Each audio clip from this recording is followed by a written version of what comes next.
contingencia. No más tacos ni coca ni harina, tampoco pretextos con la medicina. No más tacos ni coca ni harina, tampoco pretextos con la medicina. Con valores allá por 200, el antojo casi me domina. La familia me apoya y me anima, estando al pendiente de mi metformina. La familia me apoya y me anima, estando al pendiente de mi metformina. Quiero un fuerte y sano corazón, no sufrir de la presión, regresar a operación, compañerito. Sí, hazle caso a tu doctor, siempre tiene la razón. Lo importante es cuidarte, amiguito. ¿Quieres que te den un chicharrón, un pedazo de jamón, o prefieres una torta, padrinito? No, muchas gracias, yo ya soy controlado de ADO, no consumo nada frito. Ya no sube el colesterol, compañerito. Ya no sufres de la presión. Ya no sube el colesterol, compañerito. Tu glucosa se niveló. Ya no sube el colesterol, compañerito. Tu diabetes se controló. Ya no sube el colesterol, compañerito. El cuidarte si funcionó.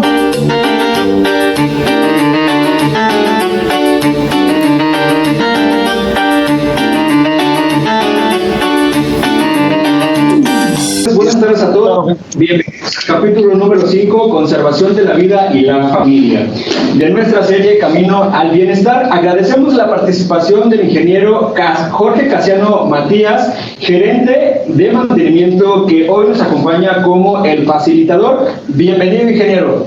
Buenos días a todos. Es para mí un placer darles la bienvenida a este quinto capítulo denominado Conservación de la vida y la familia, donde se van a tratar aspectos importantes que nos ayudan en nuestra vida cotidiana, en nuestros centros de trabajo, de manera especial que lo podemos compartir con nuestras familias. Así también reconozco el esfuerzo que hace nuestra directiva para fomentar este tipo de eventos encaminados a conservar nuestra salud y sobre todo la vida. Adelante, compañeros. Damos la bienvenida al psicólogo Marco Fabio Jiménez Antonio, terapeuta con maestría en educación especial con enfoque inclusivo, a la licenciada María Fernanda Ledesma, nutrióloga en el Hospital Covadonga, a la licenciada Andrea Fernández Villegas, con licenciatura en educación en deporte y recreación, al doctor Miguel Manuel Montor Iglesias, médico regional de nuestra terminal, y al compañero Ángel González Pérez, conductor de la marca AU. Bien, a lo largo de los capítulos hemos visto que los principales padecimientos de la diabetes e hipertensión, y como vimos en los resultados en la encuesta, hay un 35% de ustedes que acompañan su tratamiento con otras alternativas. Pero, ¿cuáles de estas alternativas son una realidad y cuáles son un mito? Para esto tenemos que empezar a definir qué es un mito. Se dice que el mito es la historia que altera la verdad de cosas, acontecimientos o fenómenos, y los cuales pues son muy alejados de la realidad.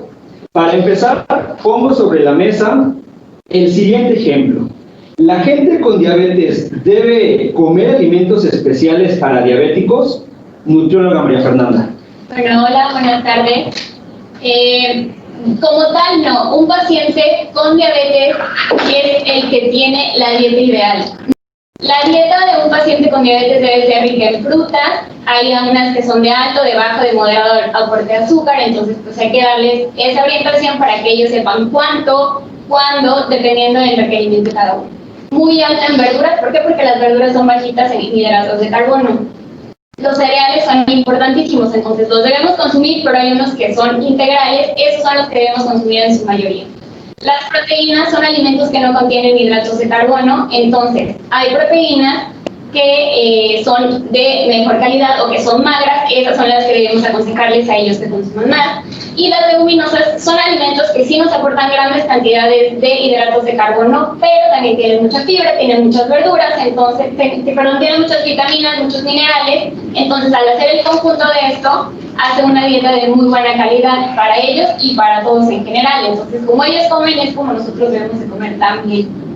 Bien, bueno, tomando un poquito de la recopilación que nos mencionas, los productos dietéticos online controlan el peso, la glucosa y pueden consumirse sin medidas y llevar un régimen de ejercicio. Estos ¿puedo consumir estos productos sin medidas sin que lleve un régimen de alimentación? No, bueno, El que un paciente realice ejercicio le da un poquito de más pauta que su ingesta calórica sea mayor, pero esto va de acuerdo, vuelvo al género, a la edad, a la actividad física. Y hablando un poquito de los alimentos light, pues hay alimentos que dicen, alimento light, por ejemplo, la leche es uno de los más comunes, dice leche light, o ya creo que actualmente no, ahora dice baja en grasa. ¿Por qué? Porque es más mercadotecnia. La mayonesa light, por ejemplo, la mayonesa normal se clasifica como una grasa. La mayonesa normal como una grasa, la mayonesa light como grasa con azúcar. Entonces todos nos vamos como que, ay, voy a comprar la light porque dice aquí que es baja en grasa y no sé qué, sí, pero le está aportando más azúcares. Entonces, ¿de qué se trata? Mejor comer poquito de lo que se puede y con medida, y todos llevar una buena alimentación. Bien, y en cuestión de un régimen de ejercicio, ¿cómo influiría esta parte del consumir productos de light en exceso? Pues como lo menciona la nutrióloga, simplemente comer lo que conlleva el ejercicio y el deporte, todo, bueno, como se sabe, el 70% es alimentación y el otro 30% actividad física. Entonces, simplemente, como también lo menciona la nutrióloga, dependiendo de la actividad física que nosotros hagamos, para que esto sea bienestar para nuestro cuerpo. Entonces, simplemente complementar lo que es actividad física de manera moderada para que esto sea un beneficio para nuestra salud. Bien, todo va de la mano. Sí, o sea, realmente la nutrición o la alimentación es fundamental para todos en sí como tal. Dependiendo la cantidad de actividad física que yo haga, es como esto va a repercutir en nuestro bienestar, o sea, en nuestro cuerpo, porque pues prácticamente si paso mucho tiempo sentado, obviamente ahí no hay beneficio alguno. Siempre estoy sentado, entonces buscar hacer actividad física de moderada a intensa. Bien, se tiene también el mito de que si una persona tiene obesa, quiero que ustedes me lo aclaren si es verdad o es mito, cuando una persona tiene obesidad, ¿es síntoma que va a padecer diabetes e hipertensión? Pues no necesariamente. Se ha encontrado que hay pacientes que son obesos metabólicamente sanos. Entonces ahí la importancia de estar monitoreándose valores de laboratorio, estar monitoreando el peso, porque no siempre un peso alto quiere decir que sea un porcentaje alto de grasa, puede ser un porcentaje o una masa muscular elevada y un porcentaje de graso saludable. Entonces no necesariamente. Doctor. Pues como bien dice la licenciada, ¿no? Hay estudios que dicen y están comprobados que el adipocito, que en este caso es la célula grasa, te genera una resistencia a la insulina o una resistencia a los carbohidratos, lo cual puede predisponer a que puedas tener en un futuro la enfermedad. No como tal te va a dar un criterio que te diga mañana esta persona va a ser diabética o mañana esta persona va a ser hipertensa. Sí hay una predisposición, pero como también dice la licenciada, hay que ver qué tipo de obesidad tiene esta persona, no qué tipo de sobrepeso. Si es una persona que hace muchísimo ejercicio, puede ser una masa muscular magra, que no está hablando de adipocitos, y al contrario, ya no tiene una predisposición. Por eso existen índices como la de cintura-cadera para ir viendo este tipo de relaciones. Bien, algo bien importante aquí es que pues mucha gente le tiene miedo a la insulina y cuando esta se receta, pues es un padecimiento que digamos que ya está en una etapa muy grave. ¿Qué tanto cierto es esto, doctor? Bueno, para empezar tenemos que volvernos a la definición de la diabetes, ¿no? La diabetes es la incapacidad del cuerpo de metabolizar los azúcares, o sea, que va a haber mucho azúcar en la sangre. Pero entonces, ¿qué metaboliza el azúcar? La insulina. La insulina es la que le abre la puerta a esta célula de azúcar para que el cuerpo humano la pueda utilizar. Entonces, si la diabetes es una enfermedad en la que la insulina no está haciendo su chamba como la debe de hacer, ¿qué necesita el cuerpo? Pues insulina. Es lo mejor que existe cuanto al tratamiento a la diabetes. ¿Qué hacen las pastillas? Como la glibenclamida o la metformina que todos tomamos. Digamos que exprimen al páncreas para que haga un poquito más de insulina y esto pues nos lleve a bajar los niveles de azúcar. No es que la insulina sea mala, no es que la insulina te deje ciego, no es que la insulina haga que te realicen una diálisis. Al contrario, se asocia porque desgraciadamente la persona cuando no se cuida llega ya muy tarde a iniciar el tratamiento y en esta instancia lo mejor es la insulina porque es lo que te hace falta, es lo que te recetan, porque es lo que más te va a ayudar, pero como en ese momento tú ya traes daño de años de traer azúcar elevada, lo asocias con que en ese momento te lastimó la insulina, pero no fue así, al contrario, este fue un daño del azúcar de años de tenerla elevada. Bien, psicólogo Mario, anímicamente, ¿qué efecto podría tener en el estado de ánimo de una persona? Todas las enfermedades en general tienen efectos en nuestra parte emocional y mental. Por ejemplo, el cuerpo solito no es nada más cuerpo, tiene una parte mental, una parte emocional y en algunos casos no llegamos a hablar hasta de la parte espiritual, sin hablar de religiones. Entonces todos están interconectados y al haber un funcionamiento inadecuado en una parte, pues también le pega a la otra. Ahora, culturalmente nosotros, pues, ¿qué sentimos, no? Si te llegan a decir que estás enfermo de algo, en especial de diabetes o de alguna otra enfermedad muy grave, lo primero es un shock emocional, ¿no? Inmediatamente empiezas a sentirte mal, a sentirte deprimido, a imaginarte que te vas a ver afectado, que se puede acercar la muerte, una serie de cuestiones, y eso tiene una influencia. Por lo menos como yo trabajo, también tienen influencia esas emociones en el sistema inmunológico, en su capacidad de respuesta del cuerpo. Bien, bien. ¿Qué tan cierto es que el ejercicio baje los niveles de azúcar y podríamos llegar a decir que puede curarlos, licenciado? Sí, hay estudios donde indican que personas que... El cuerpo es una máquina perfecta. O sea, retomando un poco de la pregunta anterior, o sea, si nosotros le podemos seguir metiendo y tener una calidad de alimentación, actividad física, y nuestro cuerpo va a buscar siempre la manera de recompensar y establecer nuestros índices. Obviamente, en algún punto esto va a estallar y va a denotar alguna enfermedad.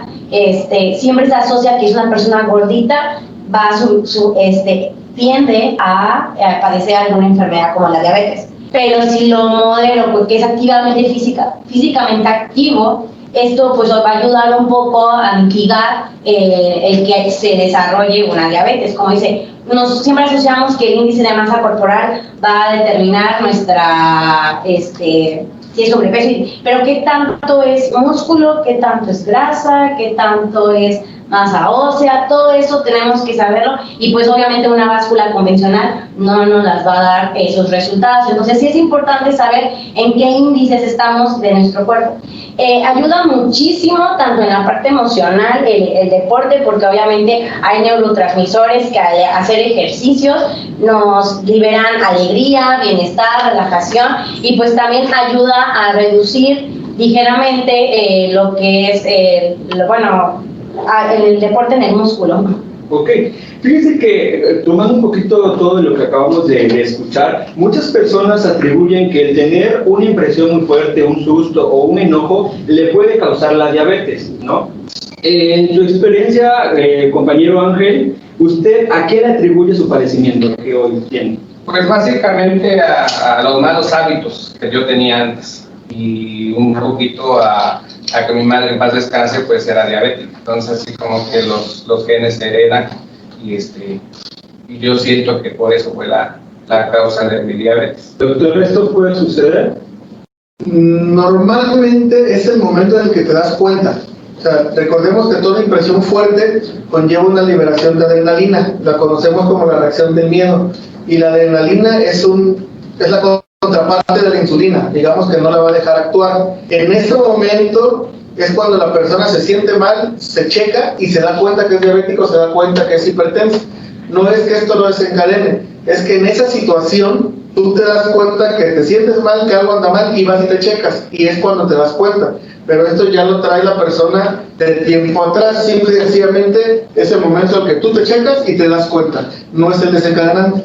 Bien, también podemos hablar que la medicina alternativa, como la herbolaria, las semillas, los remedios caseros, la acupuntura, entre otros, podrían controlar o hasta podemos decir que pueden curar la diabetes o hipertensión, el cáncer y hasta el COVID. Compañero Ángel, ¿usted ha probado algún remedio casero? Sí. ¿Y le ha funcionado? Pues lo que pasa es que siempre lo asocio con mi medicamento, con la metformina y la glibenclamida. Nunca he dejado de utilizarla. Por ejemplo, ahorita me recomendaron la semilla de sopilote, no sé si la conozcan, es huesito así y se hace un té. Y yo siento que sí resulta porque días pasados lo estuve tomando casi del diario y sí me bajó muchísimo el nivel de azúcar. Nutrióloga. Yo creo, como dice el compañero, que sí va muchas veces asociado que no dejan de tomar los medicamentos, pero aparte están tomando el tecito y están comiendo esto y están agregándole el otro, entonces como que todo en conjunto les da una sensación de bienestar y ellos lo empiezan a asociar a ese tipo de ¿cómo se llama? De alternativas. Ajá. Ok, entonces podría yo preguntarles, ¿se recomienda la herbolaria? Yo no lo recomendaría. ¿Por qué? Porque no considero que todavía haya las suficientes bases científicas para poder decir sí, tómalo. Doctor. Yo, como siempre le digo a mis pacientes, mientras tú no dejes lo médico y lo que tú estés tomando no te haga mal, adelante. ¿Por qué? Porque, como bien dice la licenciada, se vuelve un hábito saludable. Si ellos toman, no sé, su té todos los días, junto con su pastilla, con comer bien, con hacer ejercicio, todo ese conjunto de acciones ya nos están encaminando a que tengan un adecuado control. En cuanto a lo que dice de la recomendación, yo pues pienso igual, ¿no? Porque hay un medicamento que actúa a cierto nivel, ¿no? Porque ese medicamento ya tiene un estudio de 10 años que lo respalda, que se lo hicieron a 10,000 personas en esos 10 años. Ya sabes qué efectos hace, dónde los hace, quién puede tomarlo y quién no puede tomarlo. Y obviamente toda la medicina alternativa, la herbolaria, los test, etc., sabemos que tienen efectos positivos en la salud, pero no hay nada que yo te pueda decir, esto dice y está comprobado científicamente que te va a quitar esto o que te va a curar tal enfermedad, pero sí son suplementos, como toda la medicina alternativa pues tiene vitaminas, tiene suplementos alimenticios. Mientras vayan de la mano con el medicamento, con la dieta y el ejercicio, sin problema, pero no son la solución ni la cura. Bien, psicólogo Mario, ¿por qué en la actualidad la gente tiene la creencia de que la medicina alternativa puede curarnos? Hay múltiples cuestiones, ¿no? Por ejemplo, yo soy bastante fan de las técnicas alternativas, pero por ejemplo, culturalmente nosotros tenemos toda una tradición que, si bien es cierto, no está documentada de manera científica, sí hay suficiente información nada más transmitida bajo una cuestión heredada, ¿no? De mucha herbolaria desde la época prehispánica para acá. Lo que he observado en mi consulta es que a veces se prefieren las cuestiones alternativas porque, pues, por ejemplo, es verdad que hay medicamentos que están científicamente comprobados, pero también es verdad que consumes uno y es probable que te afecte otra área de tu cuerpo por el mismo procesamiento químico que normalmente con el que están construidos. Eso es lo que hace que a veces la herbolaria les guste más, porque pues la idea es natural, lo voy a integrar completamente, no me va a afectar otra parte, ¿no? Y bueno, dependiendo de con quién lo hagas, porque eso no significa que cualquiera sabe perfectamente usar bien la herbolaria, ¿no? Pero sí hay tratamientos bastante exitosos. Por ejemplo, yo de los que agrego como opciones alternativas es la aromaterapia, por ejemplo, ¿no? Que entra por la base de la respiración, como entra el oxígeno y se va directo a unas zonas, ¿no? Entonces hay una serie de aromas, de plantas que tienen ciertos efectos. Y la otra cuestión alternativa que yo uso, por ejemplo, para enfermedades es manejar la parte emocional, ¿no? Por ejemplo, desde la bioneuromoción, la diabetes tiene dos componentes. Personas que repetitivamente están alternando dos emociones, después de periodos largos de tiempo se puede observar una reacción, ¿no? Decía hace rato el doctor, hacías la pregunta de si cuando les dan el susto, realmente ahí es que te dio la diabetes, ¿no? Por ejemplo, en la bioneuromoción, tú estás alternando estados como enojarnos, por ejemplo, de algo que consideramos muy injusto, y entonces hacemos un despliegue de adrenalina, como dijo el doctor. Algunos actuamos, ¿no? Insultamos o nos enojamos o dejamos de hablar, otros implotamos, no decimos nada, pero adentro estamos endiablados. Y lo que hacemos estando enojados, cuando ya bajamos del enojo, nos produce mucha culpa, ¿no? Por ejemplo, si ofendí mucho a alguien que amo, ya cuando bajé de esa emoción, en la que estoy vibrando es en la de la culpa, ¿no? Entonces, en bioneuroemoción hablamos mucho de ese círculo de enojarte muchísimo y después hacer cosas. Me acuerdo de una paciente que me decía, no actuaba, ¿no? Pero tenía problemas para tener hijos y veía personas que las consideraba malas personas y que sí podían tener hijos, ¿no? Entonces, sin hablar con nadie, en su cabeza empezaba a decir, ¿por qué, Dios mío, le permites que esa maldita tenga hijos? Y todo un juego mental interno. Y después, como era una buena persona, pues se sentía muy mal de lo que había pensado, ¿no? Entonces se enojaba muchísimo de algo.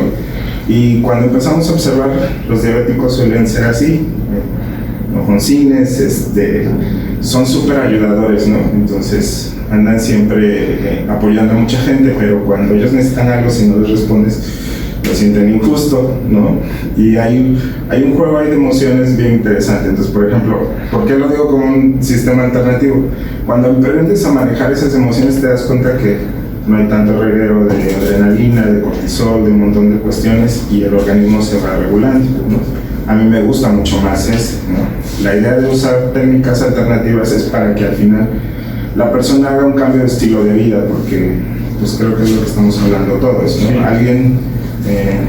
Hay muchas personas diabéticas que son necias, o sea, que te enojas con ellos porque siguen comiendo lo que no deben.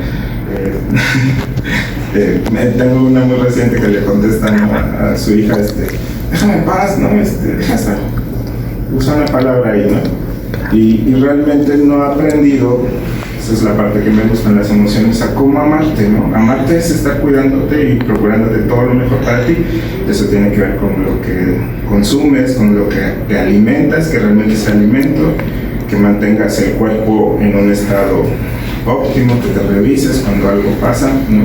Entonces la diabetes no es nada más consumir algo o hacer ejercicio, es hacer un cambio total de vida y de estilo de vida y de creencias, y esa es la parte para mí más difícil, convencer a una persona que ya padece esta enfermedad de que esto es amoroso, ¿no? Que te comas estas verduras es amoroso, que hagas ejercicio es lo más amoroso que puedes hacer por ti, y ellos te lo toman como, ¿cómo? No me voy a comer ese pedazo de pastel de chocolate, Esos tacos, ¿no? Bien, pues bien. De hecho, se deriva la siguiente pregunta, ¿no? Porque muchas personas que son diabéticos e hipertensos, cuando logran controlarse, pues dejan de sentirse mal y optan por suspender sus medicamentos. ¿Hacen bien, doctor? No. ¿Por qué se siente bien la persona? Pues obviamente porque está tomando sus medicamentos, ¿no? O sea, el efecto de todo medicamento antihipertensivo o hipoglucemiante se ve al cabo de 3 o 4 semanas, cuando ya tienes una fase sostenida del medicamento. Después de este lapso, pues deja de doler la cabeza, dejas de tener mucha sed, dejas de ir al baño y te sientes bien. Y empezamos con el mal hábito de, pues ya me siento bien, hoy sí me la tomo, mañana no. O ay, se me olvidó, no pasa nada. Pues, y si ya la dejo de tomar, ya me siento bien. Pero no olvidemos que este control y esta sensación de bienestar la conseguimos por estar tomando los medicamentos. A la vuelta de 2 o 3 meses que lo dejes de tomar, te vuelves a sentir mal y tienes que volver a empezar el ciclo de un control y una sensación de estabilidad y de bienestar que ya habías conseguido. Así que no se recomienda, al contrario, si me siento bien, quiere decir que está funcionando lo que estoy tomando y cómo lo estoy tomando, y tengo que mantenerlo. Bien, en consecuencia, ¿qué podría tener esto hacia la alimentación, licenciada? Pues es que en un paciente con cualquier patología necesitas educarlo. O sea, como dice el psicólogo, o sea, quererte es cuidarte. Entonces tienes que aprender a quererte para poder tener todas esas actividades positivas que van a reflejarse en un buen control glucémico, en una buena tensión arterial, en una ganancia de masa muscular, en una pérdida de grasa, en una pérdida de peso, todo eso. Y el hacer ejercicio más bien, ¿podría suspender el tratamiento? Podría, o sea, tal vez la cantidad o de ingesta del medicamento. O sea, tal vez, obviamente todo tiene que ser orientado y apoyado con la vigilancia de un médico. O sea, estar constantemente checándote, porque si hay estudios donde sí empiezan a bajar los niveles, pero obviamente no voy a hacer porque yo lo digo, ya me siento bien, regresamos a la premisa de ya me siento bien, dejo de hacer cosas. O sea, siempre tengo que ir asesorado de un médico o de un profesional para que pueda yo empezar a esto de reducir, ser disciplinado, de quererme y como me quiero, me cuido en mi alimentación, en la parte emocional, en la parte física, y con eso, con asesoría de un médico, puedo llegar a dejar de tomar los medicamentos que en una forma, como dijo el doctor, el páncreas, exprimir la insulina para que ésta pueda metabolizar la azúcar. Entonces no recurrir a la parte de medicamentos, sino que mi cuerpo lo haga por sí solo. Por eso es perfecto, por eso puedo al hacer el ejercicio, él lo busca y ya no necesito de una alternativa, que es lo que busca el medicamento, sustituir algo que no estás haciendo. Entonces sí hay posibilidades, pero siempre orientado a un médico. Hacia un médico. Entonces digamos que esto tendría, o sea, todo va en conjunto, y eso es lo que nos conlleva a lo que comentaba, ¿no? De que si a lo mejor tu cuerpo lo está produciendo porque tienes, a lo mejor haces ejercicio o has hecho ejercicio de toda la vida, pues no lo vas a sustituir, ¿no? O a lo mejor nunca he hecho ejercicio, lo puedes sustituir. ¿Sí? ¿Es correcto, doctor? Recordemos que tienen que ser las tres cosas, siempre de la mano: el tratamiento médico, el ejercicio físico y una adecuada alimentación. A mí me gustaría también hacer una observación de lo que comentaba el psicólogo. Él nos dice, y muy ciertamente la aromaterapia y otras cuestiones alternativas que usted maneja con muy buenos resultados. Para todos los que nos escuchan, recordemos que el psicólogo es un profesional de la salud. O sea, él cuando tiene al paciente enfrente, él sabe qué indicaciones le va a dar, cómo lo va a manejar y cómo lo va a tratar. No es lo mismo que yo escuche que la abuelita de la vecina le dijo a su hermana que yo tomara esto, que hiciera esto, porque a ella le hizo bien. Como ya vimos, todos los tratamientos personalizados y asesorados por el profesional que corresponda. En este caso, el psicólogo es un profesional de la salud y él con sus pautas sabrá utilizarlo. No perdamos eso de vista, ¿no?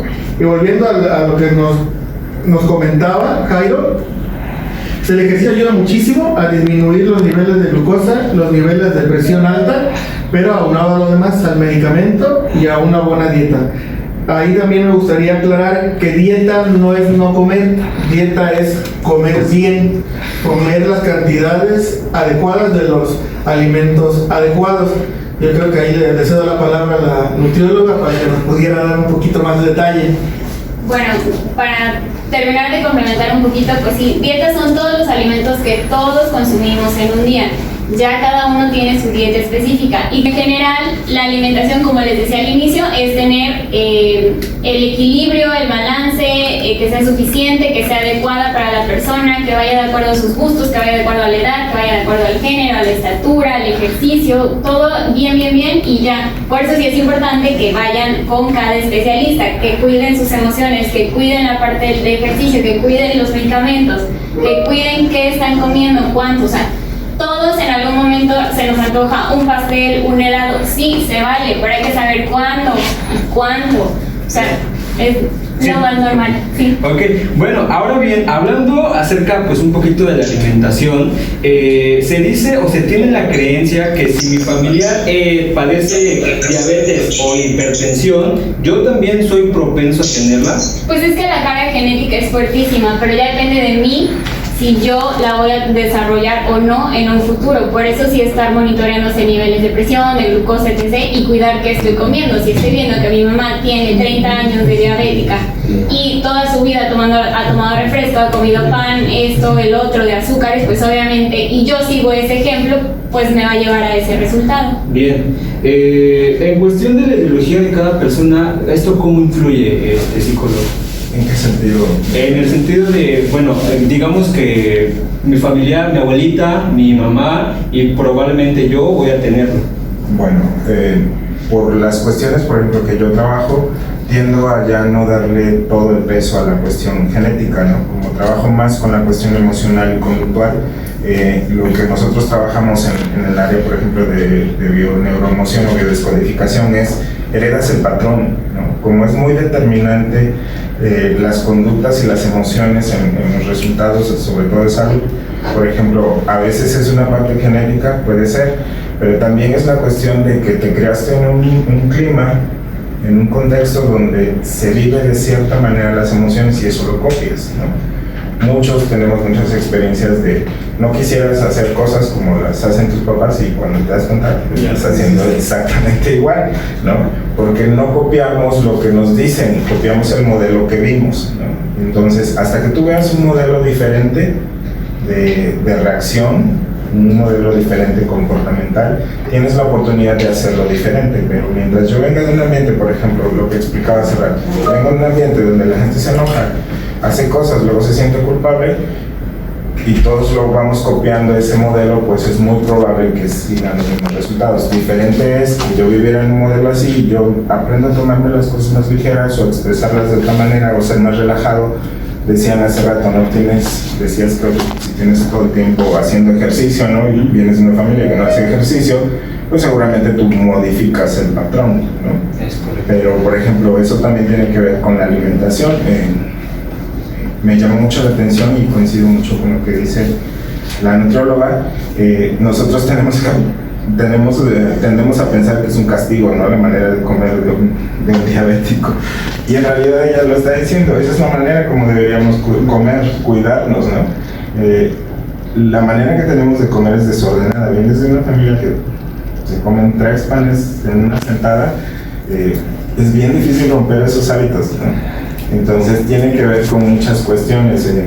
A lo mejor traía la carga genética, pero si yo no copio ese modelo de alimentación, tengo otras probabilidades de que mi salud sea diferente, ¿no? Bien, bueno, haciendo una recopilación de todo esto, quisiera poner sobre la mesa si existe un medicamento o remedio que verdaderamente cure algún padecimiento como la diabetes o la hipertensión.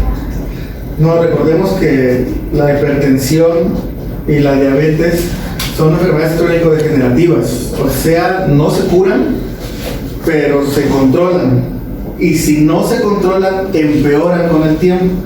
Luego, entonces, no hay medicamento alguno que las cure. No existe ese medicamento como está anunciándose ahorita, ¿no? Que cura la presión, que cura el azúcar, que cura el COVID, que cura hasta el mal de amores, ¿no? Ese medicamento no existe. Todo es siempre el ejercicio, lo psicológico, lo médico y la nutrición, y lo más importante, nosotros. Que nosotros como personas entendamos que este conjunto de acciones son hábitos en salud, y si tú los desarrollas y los adoptas, va a ser súper fácil controlarte y que estemos bien, pero no existe una pastilla que lo cure. ¿Nutrióloga?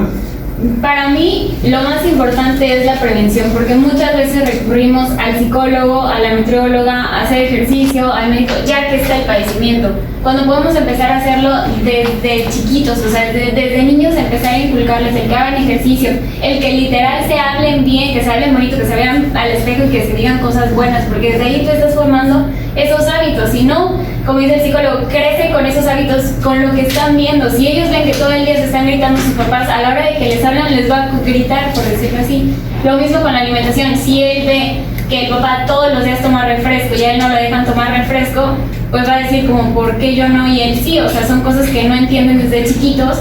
Entonces es ahí desde donde se tiene que empezar en la prevención. Bien, bueno, pasando a otro punto, hablamos de un mal silencioso que es el cáncer. Uno de los cuestionamientos más comunes en nuestros tiempos es si el cáncer se puede heredar. Nutriólogo. No, perdón, psicólogo, perdón. Por el sistema con el que trabajo ahorita, no tengo ya esas ideas, ¿no? De tanto de heredar. Mis creencias se han modificado y he permitido también ir a comprobar todo eso, ¿no? El cáncer, por ejemplo, desde donde yo lo trabajo con un sistema de codificación, tiene que ver con emociones también específicas. El cáncer es muy cercano muy determinante con la emoción del resentimiento, del odio, ¿no? Pero hay una cuestión, por ejemplo, en la bioneuroemoción, para que se detone una consecuencia en el cuerpo, la persona tiene que estar en esa emoción de 2 a 4 años viviéndola con mucha intensidad, frecuentemente y por mucho tiempo. No es lo mismo que me mantenga la emoción 15 minutos a que me mantenga 3 días o lleve 10 años odiando a algún familiar, ¿no? Entonces, y la parte más importante en ese sistema es vivirlo en soledad, ¿no? Por ejemplo, vemos gente que es súper linda, que es muy amable, muy amorosa. Dices, ¿y por qué le dio cáncer? Porque el requisito es que se viva en soledad, que sean cosas que no le hayas dicho a nadie, ¿no? Entonces, imagínate a alguien que tiene una imagen siempre de ser buena persona y de repente no se va a atrever a decirte que odia a tal persona por tal situación que vivió y lo lleva adentro. Tenemos nosotros culturalmente, sobre todo acá, cuestiones donde decimos, esto no se lo voy a decir a nadie, me lo voy a llevar a la tumba, ¿no? Y más si son cosas que nos avergüenzan, entre ellas el odiar pues no es apreciado en nuestra cultura, ¿no? El cáncer en la bioneuroemoción tiene un componente de esa situación, de un periodo de mucho enojo que se va convirtiendo en odio hasta resentimiento y que lleva mucho tiempo guardado en la persona. Entonces eso no forzosamente se hereda, ¿no? Hay personas que sus familiares tuvieron cáncer y no hay, creo, mucho menos frecuencia que la diabetes en esas cuestiones del cáncer, ¿no? Pero no, mi postura es que no creo que tenga que ver con ellas. Ok, doctor, ¿el estrés y los problemas emocionales pueden ser causa para que se desarrolle el cáncer o en su defecto lo empeore? Como bien dice el psicólogo, sí. Yo ahí tengo un punto de vista diferente, ¿no? Científicamente está comprobado que se hereda el genotipo, la predisposición genética a padecer ciertos cánceres. Por ejemplo, los ejemplos más claros son el cervicouterino y el cáncer de mama, ¿no? Pero es una predisposición, no quiere decir que la vas a tener. Y en cuanto a estrés y situaciones psicológicas, claro que sí, como bien lo dijo el psicólogo, te va de la mano con tu sistema inmunológico, ¿no?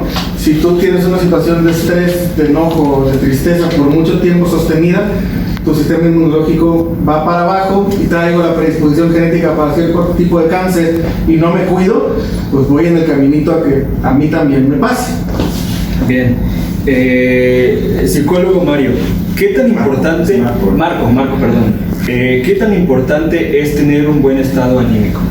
Es súper importante, o sea, creo que todos los especialistas que están acá pueden comprobar que el nivel de recuperación que hay en una persona que está relajada, tranquila, que se siente cómoda, es completamente diferente a alguien que sigue estando en el estrés, que sigue alimentándose mal, que sigue viviendo situaciones que no les son agradables, ¿no? Entonces, el estado anímico es bien importante.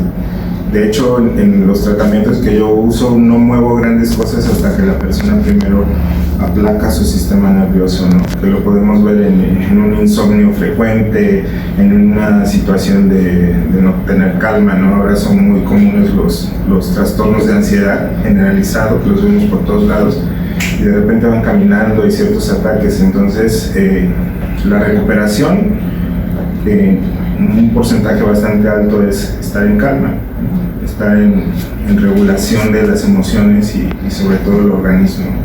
Bien, ¿cómo lo podemos asociar con el estado físico o el ejercicio? Pues realmente conocí a una maestra que era educadora física, fisioterapeuta, y le gustaba mucho la parte emocional. Y me impresionó mucho en una clase que el cuerpo también atrae o encapsula emociones en el cuerpo. O sea, he tenido atletas que no expresan sus emociones y se les generan unas contracturas en la espalda tremendísimas. Y va el fisioterapeuta y obviamente regresa la lesión, porque obviamente no es algo físico, sino emocional. Entonces influye bastantísimo. O sea, la parte emocional es fundamental. La educación psicológica, o sea, la salud mental es fundamental, es una brecha muy importante para sentirnos bien. Y con eso, si yo me siento bien conmigo y mi entorno, obviamente me quiero, regreso a la parte, me alimento bien, hago físico, porque obviamente las emociones se encapsulan en nuestro cuerpo y no las representamos y ahí se quedan. Entonces a la larga puede repercutir bastante, o sea, de que me lesiono fácilmente. O sea, hay formas de prevenir en el deporte para no lesionar y eso, pero la emoción, si no la dejo fluir o no la suelto, por decirlo así, esto a la larga se va a ir, lo voy a ir arrastrando. Bien. Psicólogo Marco, ¿qué influencia tiene la familia en las personas que tienen estos padecimientos y qué rol juegan? Pues creo que eso ya lo hemos comentado, ¿no? En una parte es bien determinante el contexto donde estemos, cómo se manejan todos los aspectos de los especialistas que aquí estamos, ¿no? Imagínate, si no hay actividad física, a mí me maravilla mucho cuando me gusta subir montañas, ¿no? Caminando, no en escala. Me encantaba cuando iba al Cerro del Borrego aquí en Orizaba y veía desde pequeño a los niños chiquitos, ¿no? Iban con la familia, entonces desde ahí estás viendo hábitos diferentes, ¿no? Tengo unos pacientes que me encantan, no sé cómo lo hizo su mamá porque eso ya llegaron así, ¿no? Los ves en las fiestas y no corren al refresco, ¿no? Buscan el agua, el jugo, no comen pastel, a veces ellos me lo llevaban en una fiesta y llevaban el pastel, entonces son cosas que a mí me sorprenden porque lo común es que vivamos como en el exceso, ¿no? Lo que decía un poco la nutrióloga. Todos estamos viviendo de una manera desordenada, comiendo o durmiendo o trabajando en exceso, o estamos haciendo un desorden. Entonces, ¿eso dónde lo copiamos? ¿Quién nos lo dijo? Es en los entornos familiares. Hasta que alguien toma conciencia y empieza a hacer cambios, se ofrece la oportunidad a los demás miembros de que experimenten otras cosas. De lo contrario, pues seguimos perpetuando, ¿no? Si revisamos las estadísticas, pues nosotros somos un país que está altísimo en diabetes, hipertensión, obesidad, ¿no? Cáncer. ¿Y eso a qué se debe? O sea, es muy importante el núcleo donde nos educamos y qué tanto nos transmitieron lo que estamos comentando ahorita, ¿no? Qué tanto te amas a través de alimentarte, qué tanto te amas a través de cuidar tu físico, qué tanto andas pendiente de tu salud física, emocional, mental, ¿no? Es bien importante. Bien, damos pues un giro de 300 grados y la pregunta va dirigida hacia el doctor. Una persona que se encuentra en condición vulnerable por estos padecimientos y se contagia de coronavirus, ¿puede morir? No solamente una persona vulnerable, todos. Al ser una pandemia, toda persona tiene el riesgo de infectarse y morir. Desgraciadamente, habemos enfermos, no enfermedades, cada cuerpo va a reaccionar diferente. Lo que sí es muy cierto que una persona con una patología de base, un diabético, un hipertenso, una persona mayor de 60 años, un menor de 5 años, un asmático, alguien con problemas de corazón, ¿tiene más probabilidades de complicarse? Sí, pero siempre y cuando esté descontrolado. Si es una persona que toma sus medicamentos, que hace ejercicios, que lleva una adecuada alimentación y que tiene hábitos saludables, en resumidas cuentas, tiene el mismo riesgo de complicarse que una persona completamente sana. Todo va en base a que esté controlado o no esté controlado. Bien. Compañero Miguel Ángel, ¿verdad? Ángel, durante esta sesión ha cambiado su perspectiva de cómo ha sido su atención hacia su salud, hablando en el tema médico, psicológico, nutricional y físico. Sí, se alimentó bastante y aunque yo llevaba un ritmo más o menos adecuado, pues ahorita con la charla, pues aumenta, ¿no? la posibilidad de cuidarme mejor, de comer mejor, de todo esto. Entonces sí, la verdad sí es muy bueno y favorable para mí. Doctor, ¿algunas palabras que quiera? Pues retomando el nombre del capítulo, ¿no? Que es conservación de la vida y la familia. Todos los puntos que se tocaron nos llevan a esta conclusión, ¿no? Conservación de la vida y la familia. ¿Qué significa? Pues como bien decíamos, en la familia se forja la personalidad de la persona, los hábitos de la persona. En la familia se satisfacen las necesidades básicas. Como bien dicen, como es el núcleo, si yo me formo en una familia en la que mi mamá toma Coca-Cola, en la que mi papá se echa 3 panes en las mañanas, en la que el tío nunca hace ejercicio y me ven raro a mí si yo hago ejercicio, ¿no? Pues son los hábitos que estoy observando, son los hábitos que estoy heredando, son los hábitos que el día de mañana yo voy a replicar. Luego entonces, como bien una palabra clave que dijo la licenciada, la nutrióloga, hay que prevenir. Si en la familia, en el núcleo de la familia, inculcamos los hábitos saludables, pues como bien dice en el caso el psicólogo de los pacientes que evitan el refresco, que evitan el pastel y que se están cuidando desde chiquitos, el día de mañana va a ser súper fácil que lleguemos al punto en el que conservamos la vida y la familia y esto sea lo que transmitimos, ¿no? Ahí sí me gustaría que el compañero Ángel nos compartiera cómo es su experiencia, ¿no? Cómo lo viviste tú en tu familia. Vienes de tu familia que tomaba Coca-Cola y tú ahora con estos nuevos hábitos y cambios, ¿cómo lo has traducido tú? ¿Cómo sumaste a tu familia? ¿Cuál ha sido tu experiencia? Bueno, pues a mí desde el momento que me diagnosticaron como diabético, pues ahora sí que mi esposa y mis hijas estuvieron siempre conmigo, y desde el principio el doctor me dijo, dice, mira, que tienes diabetes, ya está diagnosticado como tal, aquí no hay de dos caminos, la haces tu amiga o la haces tu enemiga. La haces tu amiga, la vas a cuidar. ¿Cómo? No le vas a dar refrescos, no le vas a dar dulces, vas a comer saludable. La haces tu enemiga, pues la vas a patear. ¿Cómo la vas a patear? Pues siguiendo comiendo igual, azúcares, refrescos y todo eso. Entonces, pues fue un cambio, ¿no? Un cambio porque ahorita en la casa, pues ya no se ve refresco, ya no se ve el pan de dulce, y ha habido cambios, ¿no? Lo que es pues más verdura, más fruta, de alguna, porque no todas se puede comer, y un poquito de ejercicio, me acompañan a caminar. Entonces sí, la verdad es que sí fue un cambio, pero general. Bien, pues muchas gracias. Con esta última participación cerramos pues nuestra mesa. Gracias a todos nuestros expertos en la salud, al compañero. Recuerden que van a poder encontrar este capítulo en YouTube. Nos encuentran como Región RGC Córdoba para que puedan pues tener este material a la disposición de todos sus familiares. Muchísimas gracias. Denle like. Un aplauso por favor para los especialistas.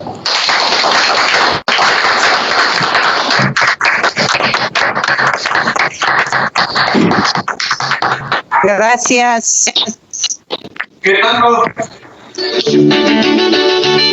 Gracias, gracias.